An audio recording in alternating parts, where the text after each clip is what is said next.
Welcome to the Politics and Media programme. The Justice and Security Bill that will allow secret trials has just passed through the House of Commons.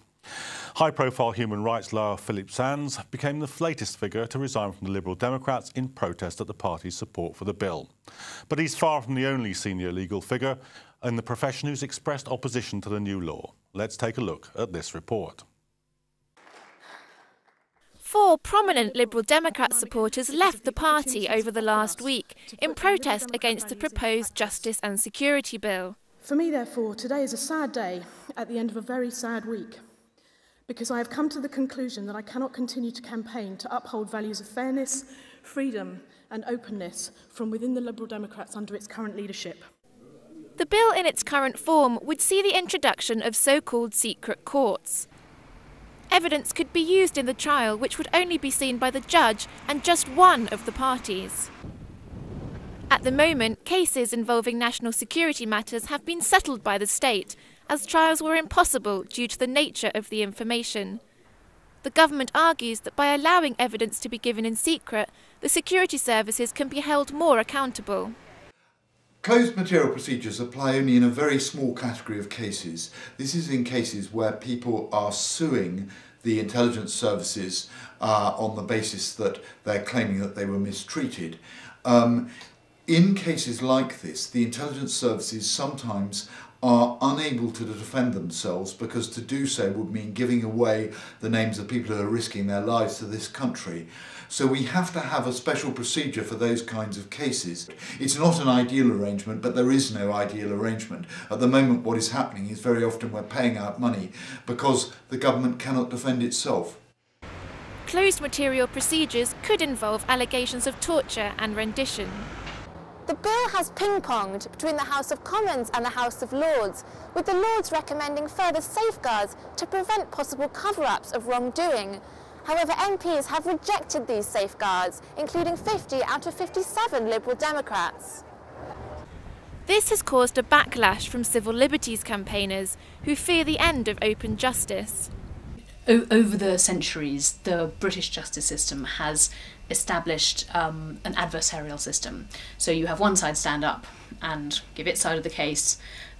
It's part of kind of natural justice and part of that system that the other side hears that case and then has a chance to respond to it. What is being proposed here is that second second stage wouldn't happen. So the government would be able to put its case. The other party would not be able to hear that case, which in and of itself is contrary to all the principles of natural justice, but also the other party then wouldn't be able to attack the government's case, and that will put the judge in an incredibly difficult position. I believe that this piece of legislation is absolutely being brought in so that the government can be spared its blushes in certain cases. The last hope for campaigners like Reprieve is that the Lords will vote again for amendments to the bill at the end of the month, before it receives royal assent.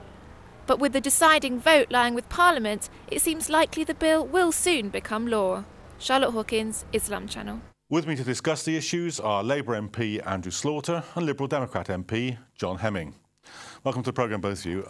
So Andrew, where are we with this bill, and in your view, what's wrong with it? Because some of the amendments to it were defeated in the Commons, weren't they? That's right. It's had a checkered history, the bill, because it started in the House of Lords. House of Lords were not happy with what the government was proposing, and peers from all parties, but predominantly Labour peers, a lot of Liberal Democrat peers and crossbenchers, very few Conservatives, put in what they thought were the absolute minimum of necessary amendments to ensure that there was that secret courts would be, if they were used at all, they would be the absolute last resort. There would be a proper judicial process of ensuring that every other eventuality was tried. When it got to the House of Commons, the government took that out again, and we've been trying, as it were, to put it back in. So it hasn't been helped by the fact there's been a lot of disinformation. A lot of the government, Kenneth Clarke is the minister in charge, saying, yes, of course, we will do what we can, and then, in fact, doing the opposite, i.e. reinforcing or adding to the secrecy rather than restricting it as much as possible. So it's been a confused picture. I'm not surprised people are somewhat confused, but it's going back to the House of Lords again next week. and we hope that they will put those safeguards back in. John, you voted against it. What was wrong with it, and did you actually manage to get any of the amendments that Andrew was talking about back into the bill? Well, I voted against on the second reading.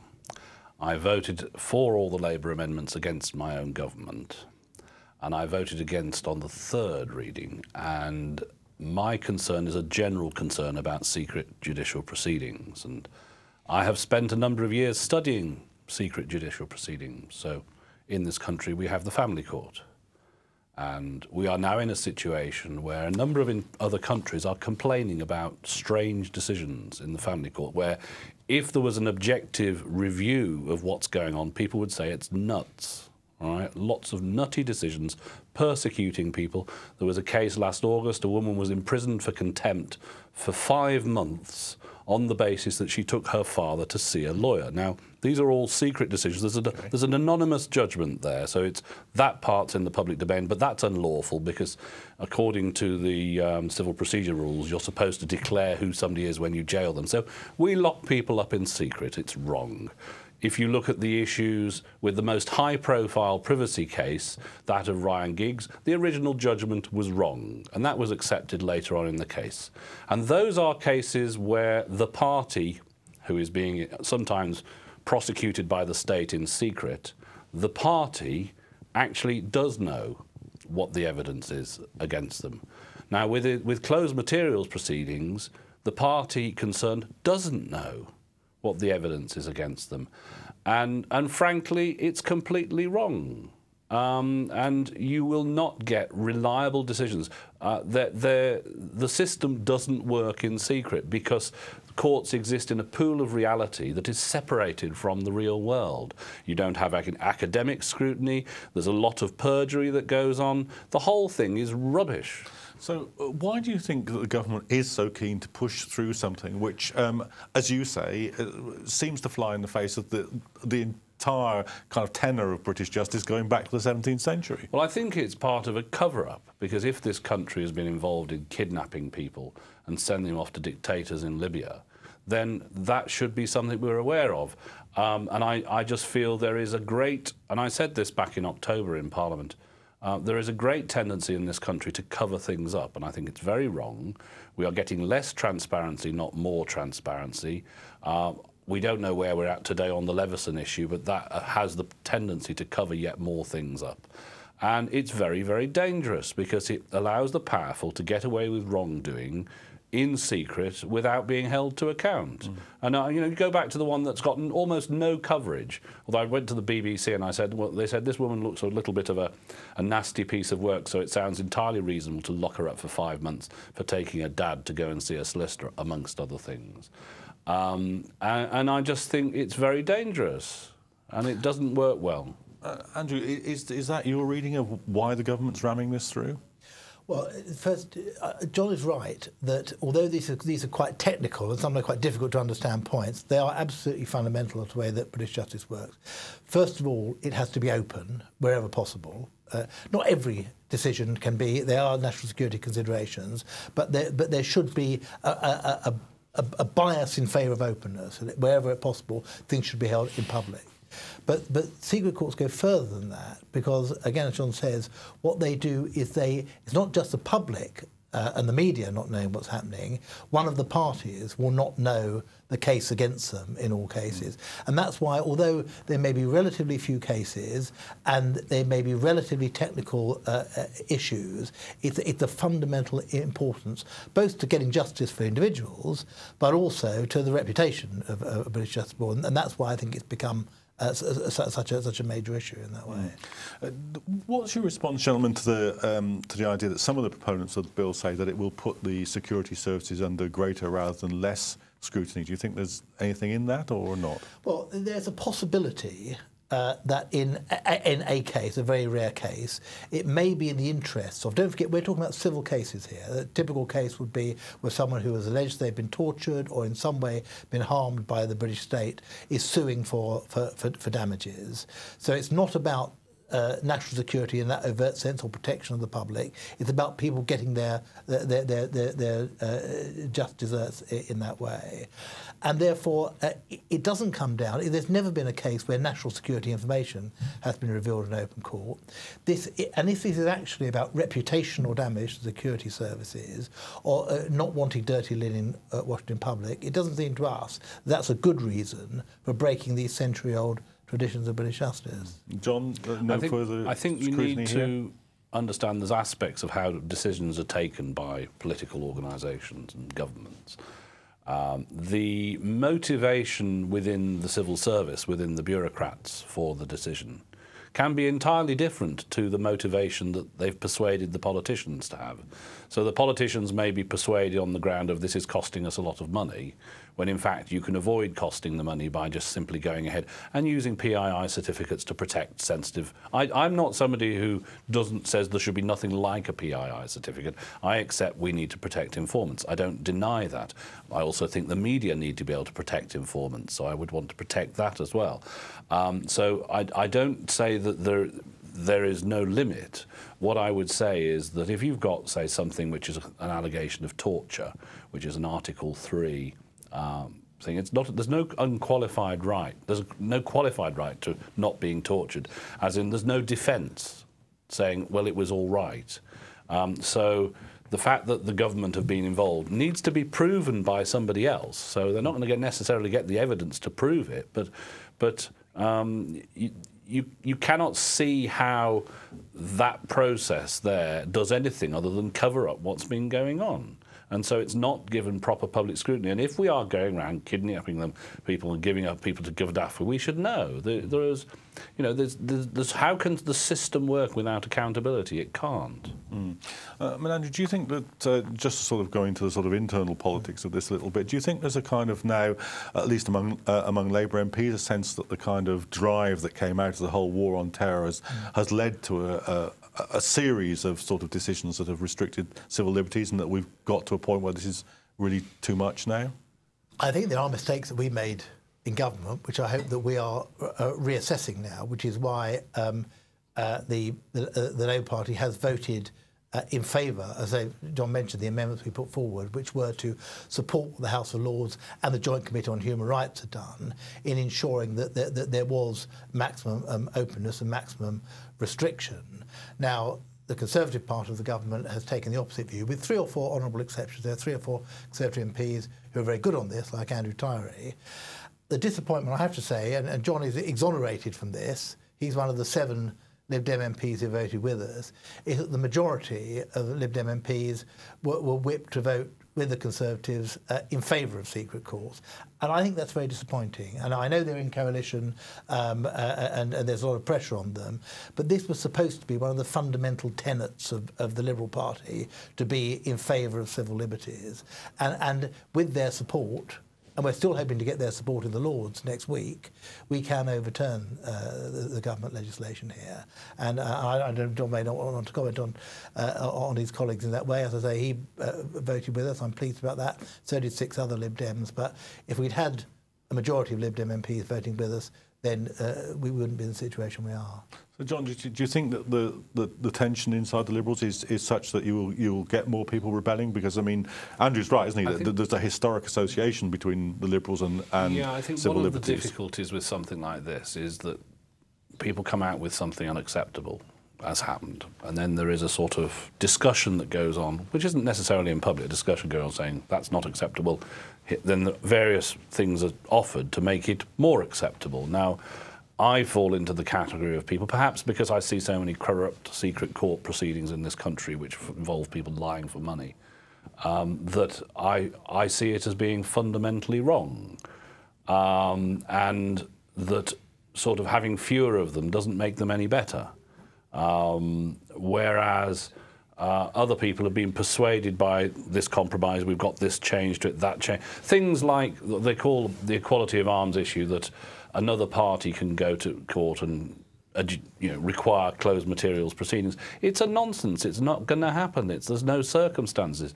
This is all about allowing the government to defend itself in secret, so what's going on doesn't come out. And most politicians have an element of sincerity in what they're saying. The reasons they give will be their reasons, but it's not necessarily the reasons in the civil service. The civil service will look for reasons they can persuade the politicians to accept, and then drive something down a different route, because there is a very important tension in politics between the bureaucracy and things being done. Like we have the case of Leah McGrath Goodman, who was an American journalist banned from the UK for 2 years. I got her ban reduced to a month. And this was all done, this wasn't done at the behest of politicians in the UK. It was actually done at the behest of politicians in Jersey. But when we're actually banning journalists from this country, because it's the common travel area and it's the same sort of immigration status, to stop them researching and investigating things, which was actually the Savile saga before it became public as to what had happened, that's just not right. But that's not actually driven by the government in the UK. That's all sorted out by the system. Andrew, did you see the same thing? Do you see it in the same way, that there's, I think what John's suggesting is there's a kind of drive from the civil service over this, which isn't really perhaps understood or certainly shared by MPs? I think the security services, and to some extent the bureaucracy in the state, is always going to press along these lines. But where I disagree with John is that it's politicians' job to stand up to them and to say, no, there is a balance of interests here. Yes, of course, national security is important, but so is open and fair justice, and that's what's at threat in this legislation. And that's why it is disappointing. We won by majorities of 100 plus in some cases in the House of Lords, big majorities, which meant we not only had independent and Labour peers, we had a lot of Lib Dem peers voting with us. The problem is, if the House of Commons votes a different way, the Lords, because it's not elected, sometimes feels obliged to go along with that. I hope in this case, because these are such important constitutional principles, they won't. And I hope those Lib Dem peers, as well as the Labour peers, will be voting against secret courts next week in the way they did before. And I hope that some of John's colleagues, when it comes back to the Commons again, because we get this thing called ping-pong now, where it goes between the two houses, will think again. There have been high-profile resignations, as you said at the beginning, from the Lib Dem party, senior lawyers and activists in the party. And that is a big thing to resign from your own party over a single issue. And I hope some of those Lib Dem MPs will be thinking that all that they've espoused about civil liberties over the years, this is the time to stand up and be counted, and they'll be in the lobbies with us when we vote. John, is it your feeling that the Lords will slap the amendments back in? I think they'll at least have one round of ping-pong. I don't think they'll just give in straight away. But and I don't disagree in the sense, I do think it's ministers' jobs to stand up for what's right. All I'm saying is that the reasons that people are persuaded for something may not be the reasons actually driven by the system. There are other solutions that could achieve what they wish to achieve, but it's very much like the phone hacking, where people are being paid off to stop cases happening. And it's the same old thing. The fact they're paying people off to stop the thing being considered is in itself concerning. And so they're going to try and, instead of that, chuck it into secret. So I think I would have thought there's an appetite for at least one round of ping-pong. But then when you get to the stage where, I don't know, what were the majorities, what was the lowest majority in the House of Commons for your amendments? I'm afraid we lost by about 70 votes. Yeah, because they're going a lot. Yeah. The problem with it is I didn't think it was that close in the House of Commons. Yeah. And I'm right, it wasn't that close. That was John. I know. But the thing, I don't know. I don't know. I haven't been asking people. I've been getting on with other things, rather than finding out whether people are more likely to rebel this time. I will continue the position I've taken since the second reading, which is I don't agree with it. If this goes through, Andrew, what do you foresee the impact will be in future cases? Are we going to have a process where there are miscarriages of justice in secret, and then it's almost impossible to bring those into the public domain? Is that an impact? I think that is a danger, because, but almost by definition, these are secret processes, and it won't even be possible to review. Sometimes the individual who loses won't even know why they've lost. There won't be, as there is normally, a precedent, so you can look at past cases and say this is what happened, this is why it's right and why it's wrong. Supreme Court advised very strongly against this and said, if you want to do this, we're not going to allow it. You'll have to legislate, and that's what the current government is doing. Now, I think it is a slippery slope, because although the government is saying this will only apply to a few cases a year, various estimates between 7 and 15, they're still important cases. They're obviously important for the individuals involved, but in theory, this applies across the whole civil justice system. So any case where anybody is suing on a civil matter could be subject to these things called CMPs, the secret court process. The Supreme Court have actually, as I understand it, agreed to listen to secret evidence already now, in the last few days, with a larger court of nine people rather than a normal 5. But so that has already changed on the back. To be fair, I would have thought of the vote in the House of Commons. But you know, it is. It has other dangers, which is, in theory, establishment can be. You can establish a precedent in secret, on the basis of unreliable evidence. Yeah. And then we never know what the precedent is. Well, what effect does it? It all gets very messy. It's not. It's a very dangerous step to take. So, John, just let me focus you on the question that I asked Andrew. If there are future miscarriages, and I guess that we're assuming this is a likely consequence of this process, how difficult will the exposure be? Because if you don't know what the evidence was, even the business of whistleblowing becomes more difficult. That's why people get threatened if they talk to me at times. I've had 2 constituents, 2 cases. A couple were threatened if they talk to me that they have their child taken off them. Because obviously Parliament does have the ability to look at issues, and there is parliamentary privilege. And I had another family threatened with imprisonment with a Court of Protection case if they talked to me, because they didn't want what's going on talked about in the House of Commons. So there are processes for looking at things, but it's actually quite challenging. So, in terms of exposing these things, would parliamentary privilege work here? If somebody talks to an MP and an MP says this in the House of Commons, is this still is this beyond the reach of the? Of course, yes, Article 9. But who is going to know? The special advocates, who are the lawyers who not representing the interests of the excluded party, but who are supposed to be there to challenge the state's evidence, if you like. But of course they can't, because they don't have proper instructions in relation to that. They themselves are against this. This process, but the issue is going to be, how are we going to find out what is going on? I hope that this is something that, if we get into government in 2 years' time, we will revisit very quickly and unpick if this legislation does go through. We asked for what's called a sunset clause, which is to say that the legislation only lasts for a year and then it has to be renewed, so that, as has happened with terrorist legislation, anti-terrorist legislation in the past, and the government has resisted that as well. It's another thing we'll be pushing in the House of Lords next week. As soon as you get onto this territory, it puts justice in jeopardy, and that's why we must take it very seriously. And even if it is only a handful of cases every year, it's a slippery slope, I'm afraid, and something which will not just undermine justice in this country, but it will undermine reputation, but it's justice abroad. Well, I'm afraid that's where we're going to have to leave it. My thanks to the guests in the studio, both MPs, Andrew Slaughter and John Hemming, for that discussion on Justice and Security Bill. We'll be back to this issue, no doubt, in future editions of the Politics and Media programme, but do rejoin us for part 2.